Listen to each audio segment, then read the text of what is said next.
Hello students, आज हम IR spectroscopy discuss करेंगे. So IR spectroscopy is also known as vibrational spectroscopy.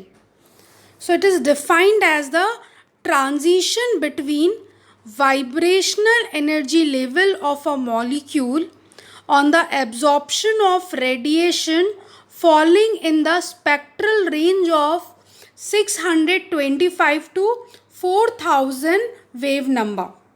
So that is the main important definition of IR spectroscopy, जिसमें हम उसके IR radiation, कौन सा electromagnetic radiation होगा, that is infrared radiation को एब्जॉर्ब करेंगे.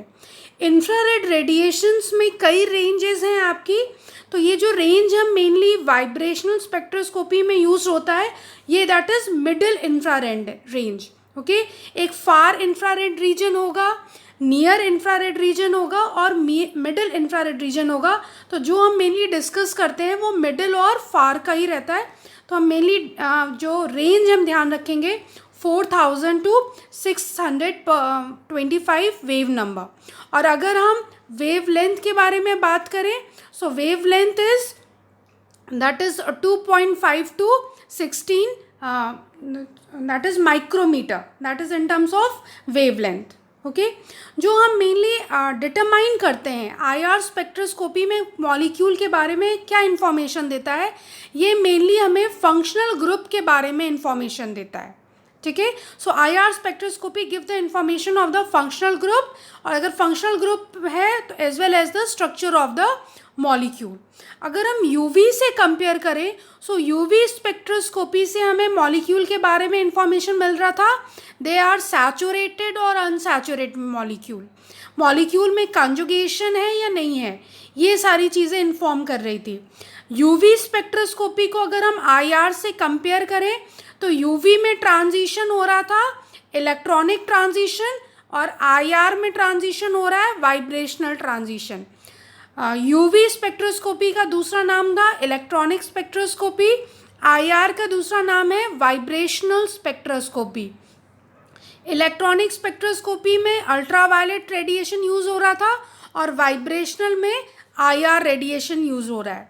UV की रेंज थी हमारी 800 नैनोमीटर से 400 या 200 नैनोमीटर, और यहाँ पे रेंज है 4000 टू 625. ये ध्यान रखना है अगर हम 4625 in terms of wave number. Okay, so these are the certain points of infrared spectroscopy. Infrared spectroscopy के पास जो स्पेक्ट्रोस्कोपी होती है, तो जो आईआर रेडिएशन के पास इतनी एनर्जी नहीं होती कि ये इलेक्ट्रॉन को एक्साइट कर. So in IR spectrum, the graph is plotted between wave number and transmittance. यहाँ पे आप देख रहे होंगे the written is 100% transmittance. 100% transmittance का मतलब क्या हुआ, ये जो आपका horizontal line है they will show the 100% transmittance. मतलब कोई भी आपकी लाइट एब्जॉर्ब नहीं हुई, पूरी लाइट आपकी ट्रांसमिटेंस हो गई. तो इस पार्ट पे आपको कोई पीक शो नहीं कर रहा है, that will show the 100% transmittance. और जो हमारा ग्राफ है आईआर स्पेक्ट्रम का, इसमें जो पीक्स आपकी इन्वर्टेड पीक्स दिख रही हैं, कि ये सब देख रहे होंगे इन्वर्टेड पीक्स हैं. इन्वर्टेड पीक्स का मतलब क्या हुआ, जो हमारा ग्राफ प्लॉट हो रहा है वो परसेंटेज ट्रांसमिटेंस के बीच में प्लॉट होता है. और जो परसेंटेज ट्रांसमिटेंस होता है, अगर आपको बियर्स-लैम्बर्ट्स लॉ याद होगा, सो एब्जॉर्बेंस का ट्रांसमिटेंस से क्या रिलेशंस है, absorbance is equal to minus log T. Okay, that is inversely proportional to the log of percentage transmittance. So that is the relation between the absorbance and transmittance. इसलिए जो peak है आपकी inverted है. Okay, और इस inverted peak में अगर आप ध्यान से देखेंगे, यहाँ पे जो कुछ पीक्स आपकी एकदम लॉन्ग पीक्स दिख रही हैं. ओके, जो पूरे हमारा जो ये वाई एक्सिस को पूरा कवर कर रहा है, कुछ पीक्स वाई एक्सिस को हाफ कवर कर रहा है और कुछ हमारा 1/3 कवर कर रहा है. तो on the basis of these type of peak it is called as strong peak, medium peak and the weak peaks. Okay, so हम यहाँ पे वेव नंबर और ट्रांसमिटेंस के बीच में ग्राफ प्लॉट है. यहाँ वेव नंबर को हम कई टर्म में फ्रिक्वेंसी भी कहते हैं. ओके, और कुछ इंपॉर्टेंट पॉइंट्स हैं कि कोई भी जो कंपाउंड्स का, दो कंपाउंड्स का हमारा जो IR स्पेक्ट्रम है कभी भी सेम नहीं हो सकता. Okay, now see the classification of IR bands और IR स्पेक्ट्रम, जिसको हमने ऑलरेडी डिस्कस किया है. Weak band, medium band and the strong band. तो ये हमने IR स्पेक्ट्रम के बारे में थोड़ा इन्फॉर्मेशन दिया कि graph plot mainly wave number और परसेंटेज ट्रांसमिटेंस के बीच में होगा. Now we will discuss the principle of IR spectroscopy. IR और वाइब्रेशनल स्पेक्ट्रोस्कोपी का जो बेसिक प्रिंसिपल है कि जो मॉलिक्यूल होता है हमारा वाइब्रेशन शो करता है. ठीक है, तो इस वाइब्रेशन को समझने के लिए हमने ये एज्यूम किया गया कि that the molecules linked by a chemical bond and that chemical bond are same as a spring. Okay, that is not a rigid structure. और एज अ मॉलिक्यूल, जब हमारा सपोज ये मॉलिक्यूल A है और ये मॉलिक्यूल B है और ये स्प्रिंग से अटैच्ड है, तो जब ड्यूरिंग द मोशन, जब भी हमारा मॉलिक्यूल होता है सर्टेन एनर्जी एब्जॉर्ब करके एक कंटिन्यूस मोशन शो करता है. ठीक है, ये आपका ऐसे भी वाइब्रेट होगा, ये आपका बहुत ज़्यादा भी वाइब्रेट हो सकता है. ओके, तो ये सर्टेन मोशन ये शो करता है, वाइब्रेशन शो करता है. तो जब इस मॉलिक्यूल का जो वाइब्रेशन है, तो मॉलिक्यूल जो वाइब्रेट करेगा that is called as vibrational frequency. Okay, ये जो वाइब्रेशनल फ्रीक्वेंसी का कैलकुलेशन हुक्स लॉ पे डिपेंड करता है. आगे हम थोड़ा सा हुक्स लॉ भी डिस्कस करेंगे. अभी तक आपको इतना समझना है कि दो मॉलिक्यूल है, आपका केमिकल बॉन्ड से अटैच्ड है और it is assumed as a spring. तो जो आपका molecule during the continuous motion they will vibrate with some frequency. तो जिस फ्रीक्वेंसी से वो वाइब्रेट कर रहा है that is called vibrational frequency. और जब इस मॉलिक्यूल की वाइब्रेशनल फ्रीक्वेंसी आपकी मैच हो जाती है IR रेडिएशन की फ्रीक्वेंसी से. ओके, आपका मॉलिक्यूल है, मॉलिक्यूल की जो मोशन पे जो मूव कर रहा है उसका एक फ्रीक्वेंसी हुआ, so that is called the vibrational frequency.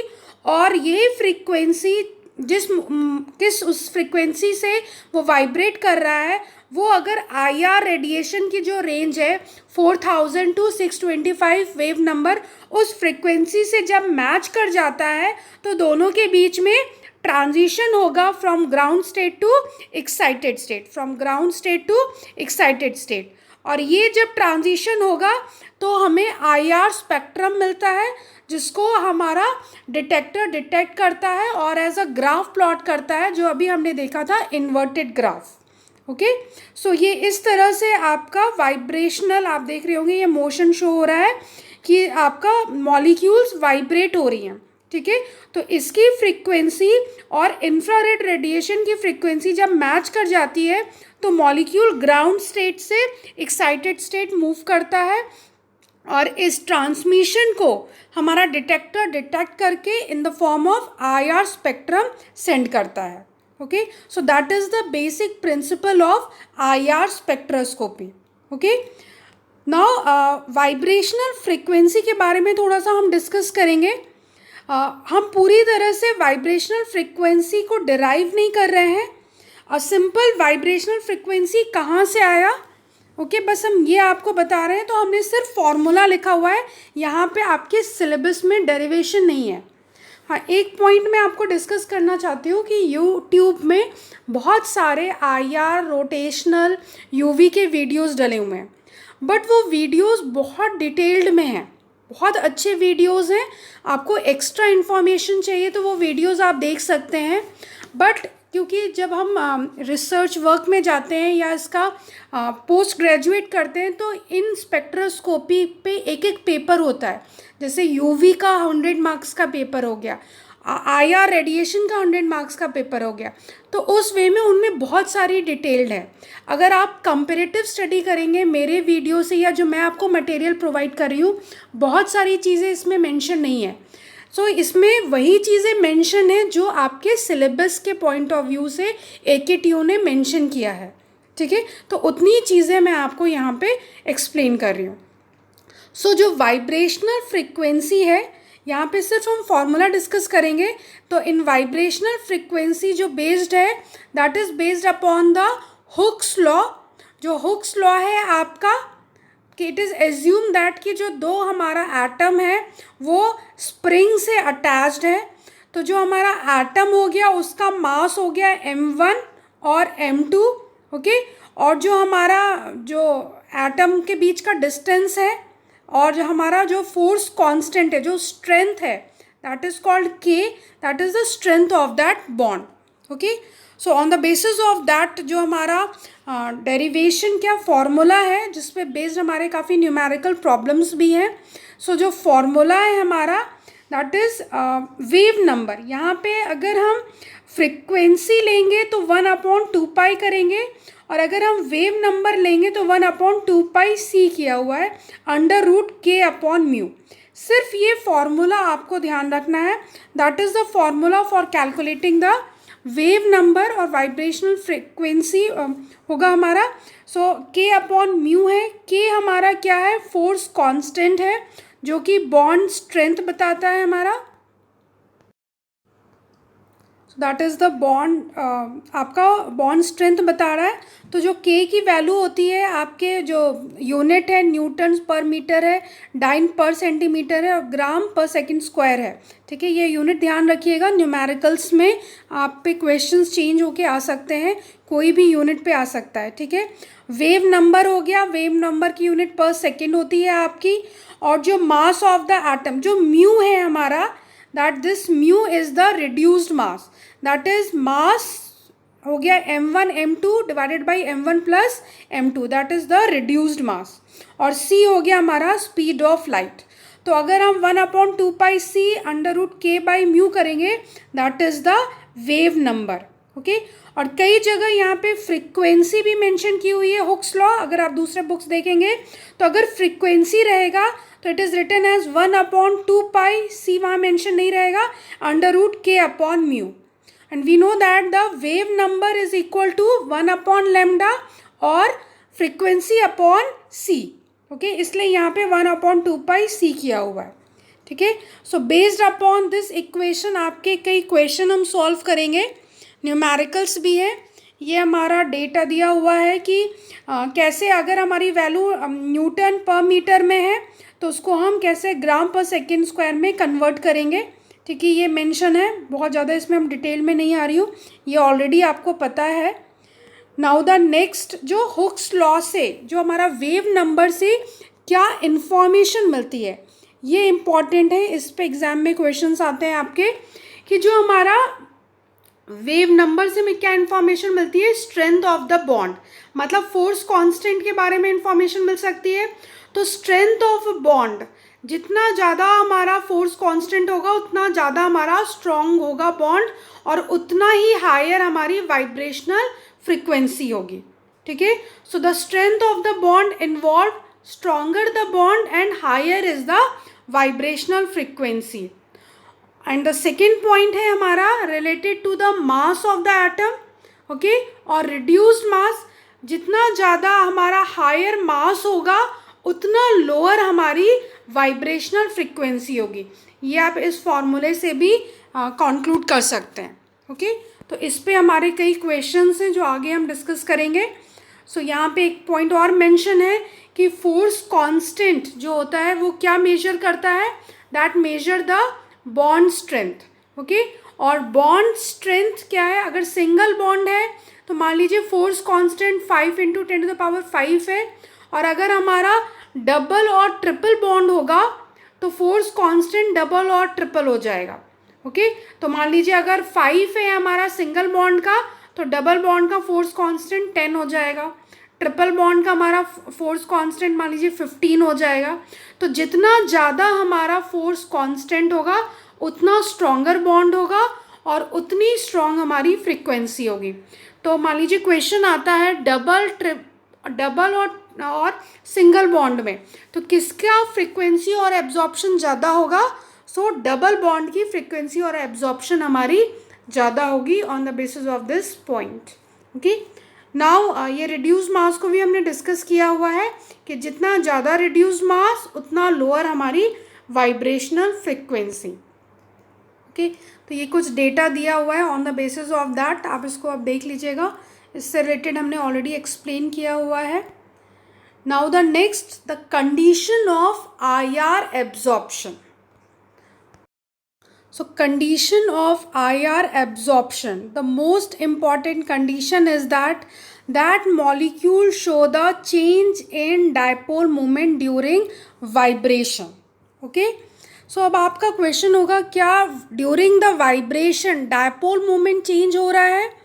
तो अगर आप देखें कोई मॉलिक्यूल है, आप मॉलिक्यूल्स मान लीजिए in the form of spring, अगर हम इसको एज्यूम कर रहे हैं कि स्प्रिंग की तरह वो अटैच्ड है, तो आपका जब भी वाइब्रेशन होगा तो डायपोल मोमेंट क्या होता है? हमारा डायपोल मोमेंट होता है charge into R distance. Okay, तो यहाँ पे चार्ज तो चेंज नहीं हो रहा है। सपोज हमारा मॉलिक्यूल HCl है, ओके, तो Cl का चार्ज और H का चार्ज नहीं चेंज हो रहा है, Cl आपको H को अट्रैक्ट करता ही है, बट हमारा ड्यूरिंग द वाइब्रेशन मान लीजिए स्ट्रेचिंग हो रही है तो मैग्नीट्यूड हमारा चेंज हो रहा है, आर हमारा चेंज हो रहा है। ठीक है, सो जो हमारा डिस्टेंस है वो हमारा सपोज HCl है, तो ड्यूरिंग द वाइब्रेशन इनके बीच का डिस्टेंस चेंज हो रहा है ड्यूरिंग द वाइब्रेशन। अगर आपका स्ट्रेच होगा, जैसे स्प्रिंग स्ट्रेच होता है, तो ये बहुत ज़्यादा डिस्टेंस बढ़ जाएगा।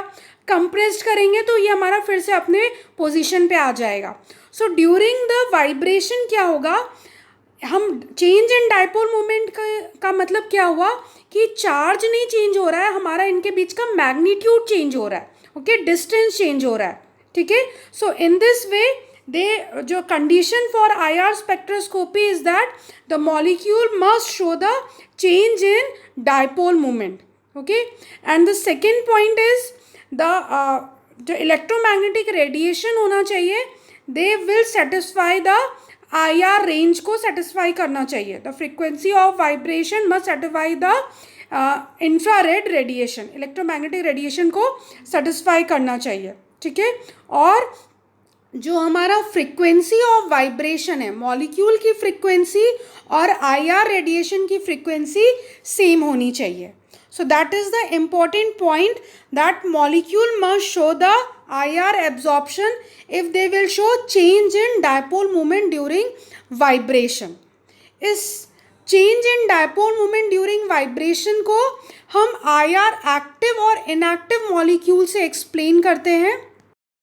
So in IR active and inactive molecules, so what do you mean by IR active molecules?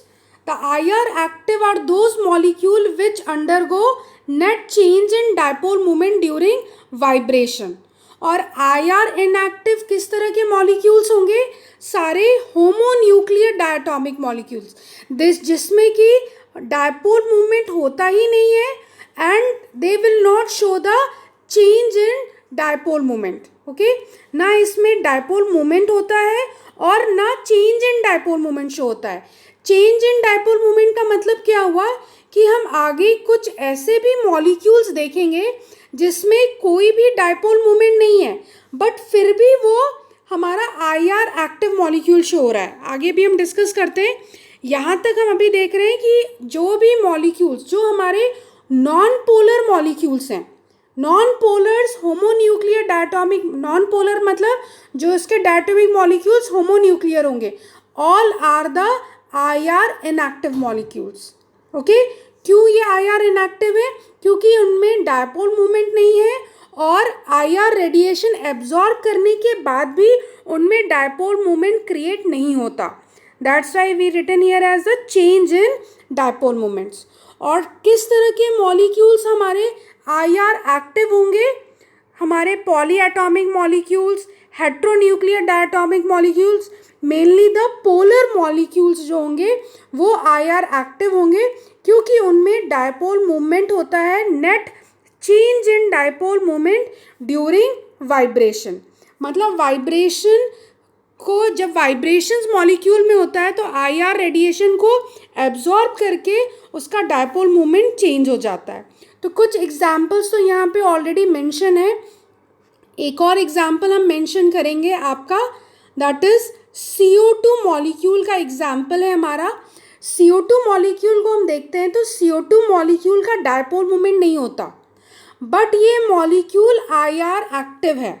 The reason is that कि जब ये मॉलिक्यूल IR रेडिएशन शो करेगा तो इनमें वाइब्रेशंस होते हैं, तो जब इनमें वाइब्रेशंस होंगे तो इनमें डायपोल मोमेंट क्रिएट हो जाएगा।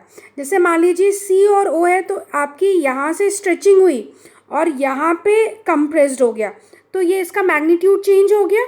ठीक है, अगर स्ट्रेचिंग दोनों सेम डायरेक्शन में है तो हमारा नेट इफेक्ट ज़ीरो होगा, तब तो इस टाइम पे डायपोल मोमेंट क्रिएट नहीं होगा।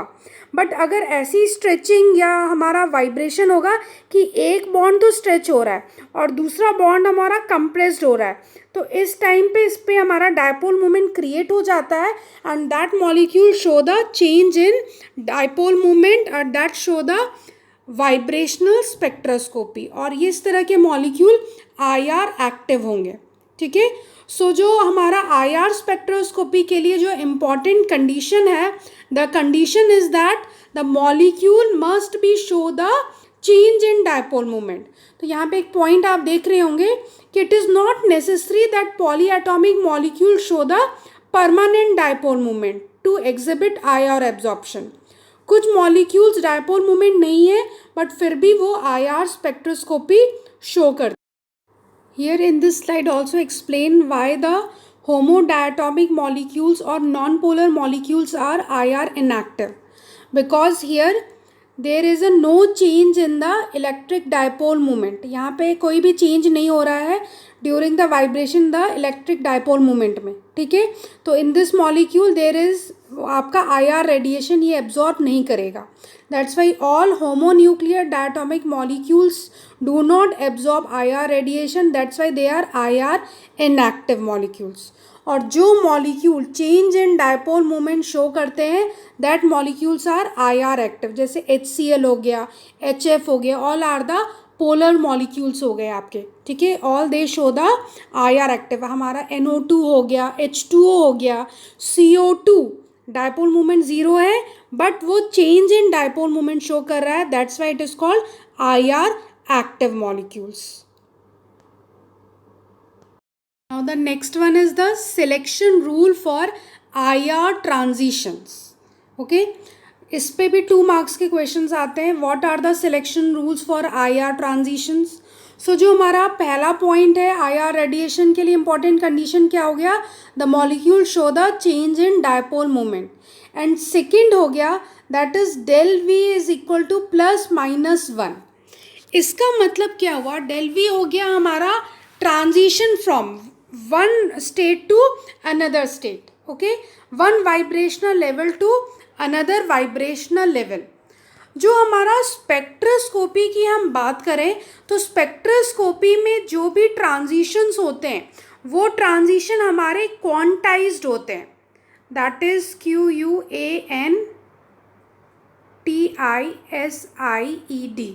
That is quantized. क्वांटाइज्ड का मतलब क्या हुआ, वो फिक्स्ड होते हैं।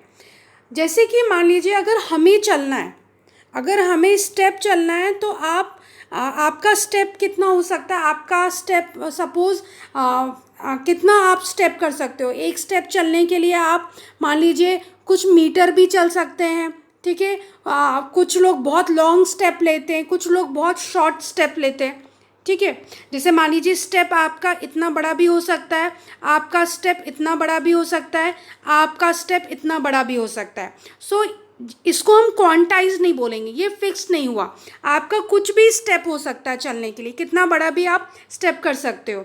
बट इन स्पेक्ट्रोस्कोपी हम हर चीज़ क्वांटाइज्ड होती है।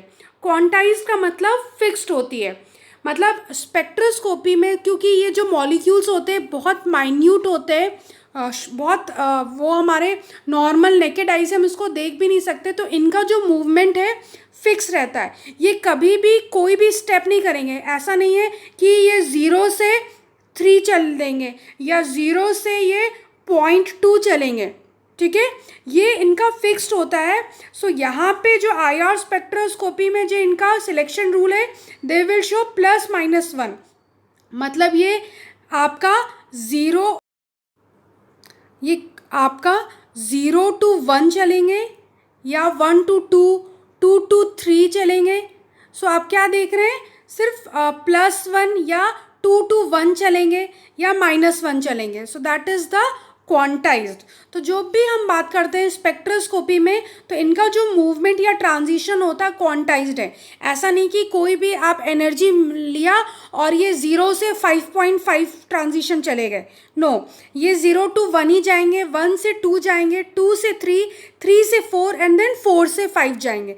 डायरेक्ट ये 0 से 5 नहीं जाते. So that is the movement is quantized. तो यहाँ पे सिलेक्शन रूल हो गया IR रेडिएशन का. So first one is they will show the change in dipole moment and the movement is the quantized movement.